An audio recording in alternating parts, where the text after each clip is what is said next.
S ನಮಸ್ಕಾರ ವೀಕ್ಷಕರೇ, ಮಧುಗಿರಿ ಅಂತ ಆದ್ರೆ ಮೊದಲಿಗೆ ಬರುವಂತದ್ದು ಇದು ಒಂದು ಬರದ ನಾಡು, ಬರದ ಪ್ರದೇಶ, ಮತ್ತೆ ಹಾಗೆ ಎಸ್ಪೆಷಲಿ ಹೇಳುವಂಥದ್ದು ಆಂಧ್ರ ಗಡಿಯ ಭಾಗ ಅಂತ. ಎಸ್, ಹಾಗಾದ್ರೆ ಈ ಆಂಧ್ರ ಗಡಿಯ ಭಾಗದಲ್ಲಿ ಇಲ್ಲಿನ ರೈತರಿಗೆ ಹೆಚ್ಚಿನದಾಗಿ ವ್ಯವಸಾಯ ಮಾಡ್ಲಿಕ್ಕೆ ಮತ್ತೆ ಹಾಗೆ ಪ್ರತಿಯೊಂದರ ವಿಚಾರದಲ್ಲಿ ಒಂದು ವ್ಯವಸಾಯ ಇರ್ಬೋದು, ಬೇಸಾಯ ಇರ್ಬೋದು, ಮತ್ತೆ ಕೃಷಿ ಚಟುವಟಿಕೆ ತೊಡಗಿಸ್ಕೊಳ್ಳಿಕ್ಕೆ ಮೈನ್ ಬೇಕಾಗಿರುವಂತದ್ದು ನೀರಿನ ಅವಶ್ಯಕತೆ. ಎಸ್, ಹಾಗಾದ್ರೆ ಈ ನೀರಿನ ಅವಶ್ಯಕತೆ ಗಡಿ ಭಾಗದಲ್ಲಿ ಸಾಕಷ್ಟು ಕುಂಠಿತ ಆಗಿತ್ತು. ಅಂದ್ರೆ ಅಂತರ್ಜಲ ಮಟ್ಟ ತೀರ ಕಮ್ಮಿ ಆಗಿ ಎಷ್ಟೋ ಗ್ರಾಮಗಳಲ್ಲಿ ಇವತ್ತು ಬೋರ್ವೆಲ್ ಸುಮಾರು 1000 ಅಡಿಗಟ್ಟಲೆ ನೀರನ್ನ ಕೊಡಿಸುವಂತ ಪರಿಸ್ಥಿತಿ ಈಗಲೂ ಇದೆ.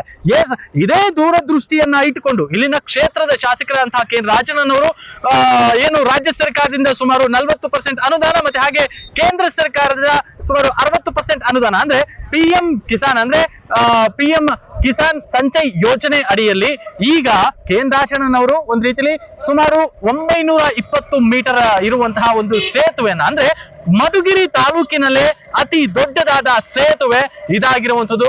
ಎಸ್, ನೀವು ಕೂಡ ನೋಡ್ತಾ ಇದ್ರಿ, ಸುಮಾರು ಇದರಲ್ಲಿ 44 ಫಿಲ್ಟರ್ಗಳಿರುವಂತದ್ದು, 500 ಮೀಟರ್ನಷ್ಟು ಅಂದ್ರೆ ಅರ್ಧ ಕಿಲೋಮೀಟರ್ನಷ್ಟು ನೀರು ಸರಾಗವಾಗಿ ಇಲ್ಲಿ ನದಿಯಲ್ಲಿ ಹರಿಯುವಂಥದ್ದು. ಅಂದ್ರೆ 2022ರಲ್ಲಿ ಈ ಜಯಮಂಗ್ಲಿ ನದಿ ತುಂಬಿ ಹರಿದಂತ ಸಂದರ್ಭದಲ್ಲಿ ಸುಮಾರು ಗ್ರಾಮಗಳಲ್ಲಿ ಒಂದು ರೀತಿಯಲ್ಲಿ ಕೊಚ್ಕೊಂಡು ಹೋದಂಥದ್ದು, ಹಲವಾರು ಮನೆಗಳನ್ನ ಕಳ್ಕೊಂಡು, ಹಲವಾರು ತೋಟಗಳಿಗೆ ನೀರು ನುಗ್ಗಿ, ಹಲವಾರು ಒಂದು ಕೃಷಿ ಚಟುವಟಿಕೆಗಳಿಗೆ ನಷ್ಟವನ್ನು ಅನುಭವಿಸಿದ್ರು. ಇದನ್ನೆಲ್ಲದನ್ನ ಮನಗಂಡಂತಹ ಇಲ್ಲಿನ ಕ್ಷೇತ್ರ ಶಾಸಕರಾದ ಕೆ ರಾಜಣ್ಣನವರು ಏನು PM ಕಿಸಾನ್ ಒಂದು ಯೋಜನೆ ಅಡಿಯಲ್ಲಿ ಇವತ್ತು ಕೇಂದ್ರ ಸಚಿವ ವಿ ಸೋಮಣ್ಣನವರನ್ನ ಕರೆಸಿ ಅಧಿಕೃತವಾಗಿ ಈ ಒಂದು ಮಧುಗಿರಿ ತಾಲೂಕಿನಲ್ಲೇ ಅತಿ ದೊಡ್ಡದಾದ ಬ್ರಿಡ್ಜ್ ಅನ್ನ ಇಲ್ಲಿ ಇನಾಗ್ರೇಷನ್ ಮಾಡಿಸಿರುವಂತದ್ದು. ಒಟ್ಟಲ್ಲಿ ಹೇಳೋದಾದ್ರೆ ಇಲ್ಲಿನ ಜನರ ಅಭಿಪ್ರಾಯ ಆಗದ ಏನಿದೆ, ಮುಂಚೆ ಇಲ್ಲಿ ಓಡಾಡುವಂತಹ ಪರಿಸ್ಥಿತಿ ಹೇಗಿತ್ತು, ಏನು ಇಲ್ಲಿಂದ ಏನು ಕೊಡಗೇನಹಳ್ಳಿ ಹೋಬಳಿ ಭಾಗಕ್ಕೆ ಬರುವಂತಹ ಮುದ್ದೇನಹಳ್ಳಿಯಿಂದ ಶಾನಗಾನಹಳ್ಳಿ ಹೋಗ್ಬೇಕಂದ್ರೆ ಸುಮಾರು 20 ಕಿಲೋಮೀಟರ್ ಸುತ್ತ ಹಾಕೊಂಡು ಹೋಗ್ಬೇಕಿತ್ತು. ಯಾಕಡೆ ಹೋಗ್ಬೇಕಂದ್ರು ಇದೇ ಮಾರ್ಗದಲ್ಲಿ ಹೋಗ್ಬೇಕಿತ್ತು. ಸುಮಾರು 6 ತಿಂಗಳ ಕಾಲ ಜನ ಸಂಚಾರ ವ್ಯವಸ್ಥೆ ಇಲ್ಲದೆ ಬಹಳಷ್ಟು ಕಷ್ಟವನ್ನು ಅನುಭವಿಸಿದ್ರು. ಎಸ್, ಬನ್ನಿ ಹಾಗಾದ್ರೆ ಇಲ್ಲಿನ ಜನರನ್ನ ಮಾತಾಡ್ಸೋಣ, ಅವರ ಅಭಿಪ್ರಾಯ ಏನಿದೆ, ಈ ಸೇತುವೆ ಮಾಡಿದ್ರಿಂದ ಎಷ್ಟು ಮಟ್ಟಿಗೆ ಉಪಯೋಗ ಇದೆ, ಅವ್ರ ಗ್ರಾಮಸ್ಥರಿದ್ದಾರೆ, ನಾವು ಅವ್ರನ್ನ ಮಾತಾಡ್ತಾ ಹೋಗ್ತೀರಿ. ನಮಸ್ತೆ, ಈ ಒಂದು ಸೇತುವೆ ನಿರ್ಮಾಣದಿಂದ ನಿಮಗೆ ಎಷ್ಟು ಮಟ್ಟಿಗೆ ಇದು ಉಪಯೋಗ ಆಗಿದೆ, ಹೇಗೆ ಅನ್ನಿಸ್ತಾ ಇದೆ ನಿಮಗೆ ಅಂತ? ಆಗಿದೆ ಸರ್, ಚೆನ್ನಾಗೈತೆ. ಇವಾಗ ಅನುಕೂಲ ಚೆನ್ನಾಗೈತೆ. ಅವಾಗ ಹಿಂಗ ಓಡಾಡಕ್ ಆಗ್ತಾ ಇರ್ಲಿಲ್ಲ, ಎಲ್ಲ ಗುದ್ರ ಇರೋದು, ಓಡಾಡಕ್ಕೆ 2 ಗಾಡಿ 3 ಗಾಡಿ ಹೋಗಕ್ ಆಗ್ತಿರ್ಲಿಲ್ಲ. ಇವಾಗ ಓಡಾಡಕ್ ಚೆನ್ನಾಗೈತೆ. ಮುಂಚೆ ಹೆಂಗಿತ್ತು? ಮುಂಚೆ ಇಬ್ಬಂದಿ, ಇವಾಗ ಏನೇನೋ ತಾರೆ ಬಂತು ಅಂದ್ರೆ ನಾವ್ ಹೋಗಕ್ ಆಗ್ತಿರ್ಲಿಲ್ಲ, ಹಂಗಾಸಿ ಸುತ್ತಾಕೊಂಡ್ ಬರ್ಬೇಕಾಗಿತ್ತು. ಮುಂಚೆ ಕೊಡಗೇನಹಳ್ಳಿ ಮೇಲೆ ಬರ್ಬೇಕು, ಇನ್ನೆಲ್ಲಿ ಹೋಗಕ್ಕಿಲ್ಲ ಜಾಗ. ಇವಾಗ ಚೆನ್ನಾಗ್ ಹುಡುಗರಿಗೆ ಶಾಲೆ ಮಕ್ಳಿಗೂ ನಾವು ಏನನ್ನ ಅರ್ಜೆಂಟ್ ಇಂದುಪುರಕ್ಕೆ ಹೋಗ್ಬೇಕು ಅಂದ್ರೆ ಆಗ್ತಿರ್ಲಿಲ್ಲ, ತಾರೆ ಬಂದ್ರೆ ಆಗ್ತಿರ್ಲಿಲ್ಲ. ಏನೆಲ್ಲ ತೊಂದ್ರೆ ಆಗ್ತಿತ್ತು ನಿಮ್ಗೆ? ಅದೇ ಹತ್ಲೇ ಇರ್ಬೇಕಾಗಿತ್ತು, ಇತ್ಲೇ ಇರ್ಬೇಕಾಗಿತ್ತು, ಹೋಗಕ್ ಆಗ್ತಿರ್ಲಿಲ್ಲ. ಇವಾಗ ಎಷ್ಟನ ಮಳೆ ಬರ್ಲಿ ತಾರೆ ಬರ್ಲಿ ಹೋಗಕ್ ಅನುಕೂಲ, ಧೈರ್ಯವಾಗಿ ಓಡಾಡ್ಬೋದು. ನಿಮ್ದು ಯಾವ ಊರು? ನಮ್ದು ಇಲ್ಲಿ ಶಾನಗಾನಹಳ್ಳಿ. ಓಕೆ, ಎಷ್ಟು ಮಟ್ಟಿಗೆ ಖುಷಿ ಇದೆ ಈ ಬ್ರಿಡ್ಜ್? ಖುಷಿನೇ ಸರ್. ರಾಜಣ್ಣವ್ರಿಂದ ನಮ್ಗೆ ಹಿಂಗ ಅನುಕೂಲ ಆಯ್ತು ಅಂತ ನಮ್ಗೆ ಸಂತೋಷ. ಚೆನ್ನಾಗ್ ಮಾಡವ್ರೆ ಸರ್, ಚೆನ್ನಾಗ್ ಮಾಡವ್ರೆ, ಪರವಾಗಿಲ್ಲ. 6 ತಿಂಗಳಿಗೆ ಒಳಗಾಗೆ ಮಾಡ್ಬಿಟ್ಟವ್ರೆ ರೋಡು, ಚೆನ್ನಾಗ್ ಮಾಡವ್ರೆ, ಪರವಾಗಿಲ್ಲ. ಈ ಬ್ರಿಡ್ಜ್ ಮಾಡಿದ್ರಿಂದ ಎಷ್ಟು ಮಟ್ಟಿಗೆ ಮುಂದೆ ಉಪಯೋಗ ಆಗುತ್ತೆ? ಮುಂದೆ ಏನು ಉಪಯೋಗ ಆಗುತ್ತೆ ಈ ಬ್ರಿಡ್ಜ್ ಇಂದ? ಈ ಬ್ರಿಡ್ಜ್ ಚೆನ್ನಾಗಿ ನೀರೆಲ್ಲ ಹೋಗ್ತವೆ, ತರ ಎಲ್ಲ ನೀರ ಬೋರ್ಗಳಿಗೆಲ್ಲ ಇದು ಅನುಕೂಲ ಆಗುತ್ತೆ. ತರ ಬೆಳೆ ನಾವು ಮುಸ್ಕಿನ್ ಜೋಳ ಜಾಸ್ತಿ, ಗದ್ದೆ ಮುಸ್ಕಿನ್ ಜೋಳ, ನಮ್ಗೆ ಈ ತರ ಬಂದ್ರೇನೆ ನೀರ್ ನಿಂತರು, ಆ ತರ ಆಗುತ್ತೆ. ಏನ್ ಹೇಳಕ್ ಇಷ್ಟಪಡ್ತೀರಿ ಈ ಬ್ರಿಡ್ಜ್ ಬಗ್ಗೆ? ಚೆನ್ನಾಗ್ ಮಾಡವ್ರೆ, ಚೆನ್ನಾಗ್ ಮಾಡವ್ರೆ.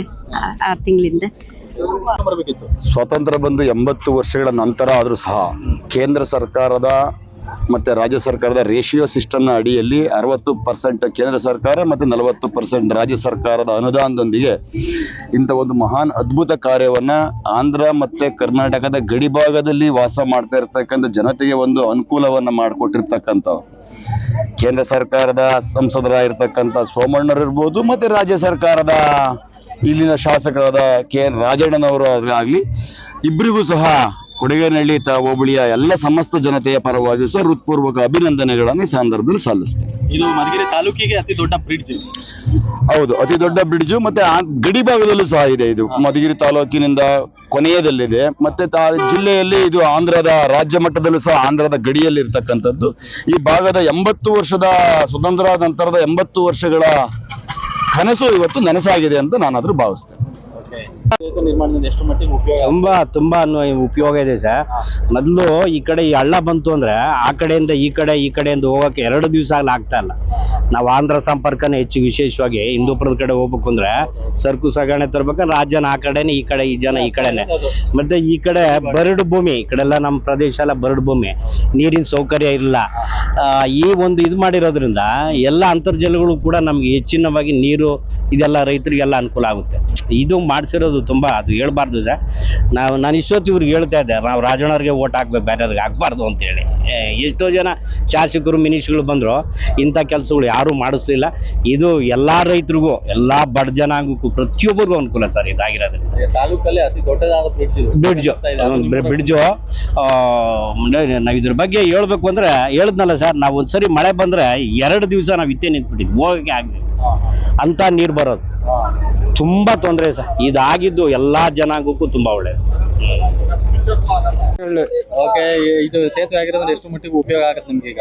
ಎಲ್ಲರಿಗೂ ಉಪಯೋಗ. ಯಾಕಂದ್ರೆ ಹೆಚ್ಚಾಗಿ ನದಿ ಬಂದ್ರೆ ಹಿಂದಿನ ವರ್ಷ ಎರಡು ವರ್ಷ ಹಿಂದೆ 2 ಮಕ್ಕಳು ಸತ್ತೋದ್ರು. ಇದು ಆಗಿದ್ದಕ್ಕೆ ಎಷ್ಟೋ ಒಳ್ಳೇದು. ನಮ್ಗೆ ಸಾರ್ವಜನಿಕರಿಗೆ ಎಷ್ಟು ಅನುಕೂಲ ಆಗಿದೆ ಇವಾಗ. ಒಳ್ಳೆ ಒಂದು ಸ್ಕೀಮ್ನಲ್ಲಿ ತಂದು ಅನುಕೂಲ ಮಾಡಿದ್ದಕ್ಕೆ ಸಂತೋಷ ಆಗಿದೆ. ಮಟ್ಟಿಗೆ ಉಪಯೋಗ ಇದೆ. ಈಗ ಮುಂಚೆ ಎಷ್ಟು ಕಷ್ಟ ಇತ್ತು ಅಂತ? ಕಷ್ಟ ಅಂದ್ರೆ ನಡ್ಕೊಂಡು ಹೋಗ್ಬೇಕು ಅಂದ್ರೆ ಹೋಗಕ್ಕೂ ಬರಕ್ಕೂ ಭಾರಿ ತೊಂದರೆ ಆಗ್ತಾ ಇತ್ತು. ಮತ್ತೆ ಬಸ್ಗಳು ಹೋಗಕ್ಕೂ ಆ ಕಡೆನೆ ಈ ಕಡೆನೆ ಸುತ್ತಾಕೊಂಡು ಬರ್ಬೇಕಾಗಿತ್ತು. 20 ಕಿಲೋಮೀಟರ್ ಸುತ್ತಾಕ್ಬೇಕಾಗಿತ್ತು. ಅದಕ್ಕೋಸ್ಕರ ಇವಾಗ ಎಷ್ಟು ಅನುಕೂಲ ಆಗಿದ್ರು. ನೀವು ಇಲ್ಲಿನ ಕ್ಷೇತ್ರ ಶಾಸಕರಿಗೆ ಏನ್ ಹೇಳಕ್ ಇಷ್ಟಪಡ್ತೀರಾ? ಅವರು ಶಾಸಕರಲ್ಲ, ನಮ್ಮ ಸೋಮಣ್ಣವ್ರಿಗೂ ರಾಜನವ್ರಿಗೂ ಇಬ್ಬರಿಗೂ ನಾವು ಅಭಿನಂದನೆಗಳನ್ನು ಸಲ್ಲಿಸ್ತೀವಿ. ಆದ್ರೂ ಏನೇ ಹೋಗ್ಬೇಕಂದ್ರೂ ಹಿಂದೂಪುರಕ್ಕೆ ಹೋಗ್ತಾರೆ. ಅದು ಫಸ್ಟ್ ಇತ್ತು ಬ್ರಿಡ್ಜ್, ಇಷ್ಟು ಹೈಟ್ ಇರ್ಲಿಲ್ಲ, ಸ್ವಲ್ಪ ಕಮ್ಮಿ ಇತ್ತು. ಮಳೆ ಸ್ವಲ್ಪ ನೀರ್ ಬಂದ್ರು ಅದ್ರಲ್ಲಿ ಹೋಗಕ್ ಆಗ್ತಾ ಇರ್ಲಿಲ್ಲ. ಇಬ್ರು ಸೇರ್ಕೊಂಡು ಮಾಡಿದ್ದಾರೆ. ಸೆಂಟ್ರಲ್ ಗೌರ್ಮೆಂಟ್ ಅವ್ರು ಫಂಡ್ ಕೊಟ್ಟಿದ್ದಾರೆ, ಇವ್ರದ್ದು ಇದೆ, ಇಬ್ಬರದು ಇದೆ. ಇರ್ಲೇಬೇಕು, ಇಬ್ಬರದು ಇದೆ, ಇಲ್ಲ ಅಂತ ಹೇಳಲ್ಲ. ಒಟ್ನಲ್ಲಿ ಇಬ್ಬರಿಗೂ ಧನ್ಯವಾದಗಳು. ಕಮರ್ಷಿಯಲ್ ಅಗ್ರಿಕಲ್ಚರ್ಗೆ ಭಾರಿ ಉಪಯೋಗ ಆಗಿದೆ. ಈ ಆಂಧ್ರ ಬಾರ್ಡರ್ ಇದು, ಆಂಧ್ರ ಇಲ್ಲಿಗೆ 10 ಕಿಲೋಮೀಟರ್ಸ್ ಆಗುತ್ತೆ, ಹಿಂದೂಪುರ ಅಂತ. ಅಲ್ಲಿ ಫೇಮಸ್ ಹುಣಸೆ ಹಣ್ಣಿಂದು ಮಾರ್ಕೆಟ್ ಇದೆ. ಹುಣಸೆ ಹಣ್ಣು ಎಲ್ಲನೂ ಈ ಕಡೆ ನಮ್ಮ ಕರ್ನಾಟಕ ಆಂಧ್ರಕ್ಕೆಲ್ಲನೂ ಫುಲ್ಲು ಇದಾಗುತ್ತೆ. ನಮ್ಗೆ ಭಾರಿ ಸೇಫ್ಟಿ ಇದೆ ಕಮರ್ಷಿಯಲ್ಲಿ. ಎರಡನೇದು ಪಂಪ್ ಸೆಟ್ಗಳಿಗೆಲ್ಲ ಚೆಕ್ ಡ್ಯಾಮ್ ಆಗಿರೋದ್ರಿಂದ ಸ್ವಲ್ಪ ವಾಟರ್ನ ಸ್ಟೇಬಲ್ ರೈಸ್ ಆಗುತ್ತೆ. ಹಾಗೆ ಮೇಯ್ನ್ ನಮ್ಗೆ ಅಗ್ರಿಕಲ್ಚರ್. ಎಷ್ಟು ವರ್ಷದಿಂದ ಇದು ಸಮಸ್ಯೆ ಆಗಿತ್ತು ನಿಮ್ಗೆ? ಇದು ಮೊದಲಿಂದ ಇತ್ತು, ಈಚೆಗೆ ಸ್ವಲ್ಪ ಇದಿತ್ತು ಟೆಂಪರರಿಗೆ. ಮೊನ್ನೆ ಒಂದು 6 ತಿಂಗಳು ಹರಿತಿದ್ದು, ಅವಾಗ ಫುಲ್ ಬ್ರೇಕ್ ಆಯ್ತು. ಈ ಕಡೆ 15 ಕಿಲೋಮೀಟರ್ ಹೋಗ್ಬೇಕು ಕೊಡಗೇನಹಳ್ಳಿ ಅಂತ, ಆ ಕಡೆ 20 ಕಿಲೋಮೀಟರ್ ಹೋಗ್ಬೇಕು ಸುತ್ತಾಕೊಂಡು.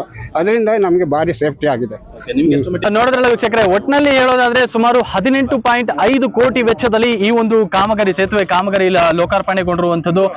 ಏನು ಕೇಂದ್ರ ರೈಲ್ವೆ ಖಾತೆ ಸಚಿವರಾದಂತಹ ವಿ ಸೋಮಣ್ಣನವರು ಮತ್ತೆ ಹಾಗೆ ಇಲ್ಲಿನ ಶಾಸಕರಾದಂತಹ ಕೆ ಎನ್ ರಾಜಣ್ಣವರು ಇಬ್ಬರು ಒಟ್ಟಿಗೆ ಈ ಒಂದು ಈ ಸೇತುವೆನ ಲೋಕಾರ್ಪಣೆಗೊಳಿಸಿರುವಂತದ್ದು.